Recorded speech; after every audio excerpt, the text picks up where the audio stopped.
ইরানের বিরুদ্ধে যুক্তরাষ্ট্র ইসরায়েল জোটের যুদ্ধের প্রভাব এখন শুধু জ্বালানির দামে আটকে নেই।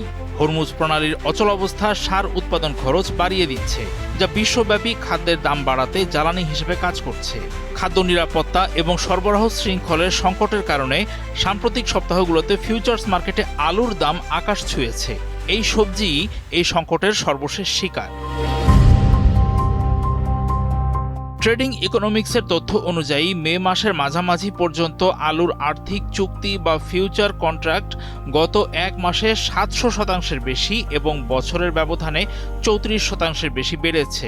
যুদ্ধের কারণে সার সরবরাহ, জ্বালানি খরচ এবং কৃষি বাণিজ্য পথ ব্যাহত হওয়ার আশঙ্কায় এই দাম বেড়েছে। ইউরিয়া এবং অ্যামোনিয়ার মতো নাইট্রোজেন ভিত্তিক সারের ওপর আলু চাষ অনেকাংশে নির্ভরশীল।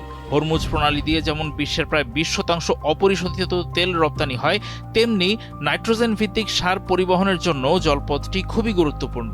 জাতিসংঘের হিসাব মতে বৈশ্বিক সার বাণিজ্যের প্রায় 1/3 সাধারণত ওই প্রণালী দিয়েই বাকি পৃথিবীতে যায়। সংকট বাড়ার পর সারের দাম এরই মধ্যে প্রায় ৮০% বেড়েছে। সার ও জ্বালানি বাজারে এই ব্যাঘাত দীর্ঘস্থায়ী হলে এর প্রভাব পুরো খাদ্য খাতে পড়তে পারে।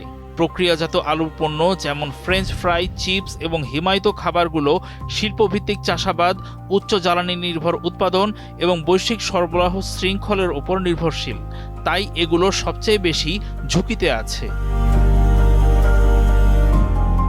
কৃষকরা সাম্প্রতিক বছরগুলোতে বাড়তি চাহিদা মেটাতে উৎপাদন বাড়ানোয় বর্তমানে আলুর বাড়তি সরবরাহ রয়েছে। এটা খুচরা বাজারে হঠাৎ মূল্যবৃদ্ধি ঠেকাচ্ছে। কিন্তু এখনকার এই বাড়তি সরবরাহের পরও ব্যবসায়ীরা বিশ্বব্যাপী বাণিজ্য এবং জ্বালানি বাজারে দীর্ঘমেয়াদী প্রভাবের দিকেই নজর রাখছেন। হরমুজ প্রণালীর অচলাবস্থা অন্যান্য কৃষি পণ্যের উপরও প্রভাব ফেলছে।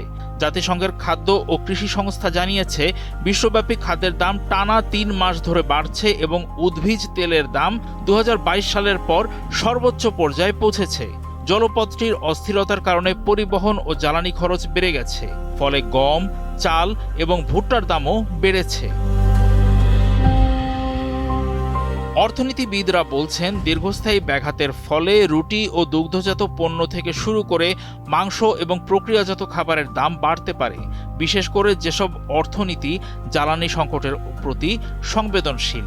ধনী দেশগুলোতে ভোক্তারা মূলত মুদি বিলের মাধ্যমে এর প্রভাব টের পাবেন, তবে দরিদ্র দেশগুলোতে এর পরিণতি আরও ভয়াবহ হতে পারে।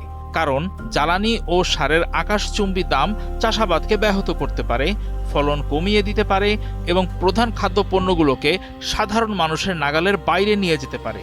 খাদ্যের জন্য এক পর্যায়ে কাড়াকাড়ি শুরু হতে পারে।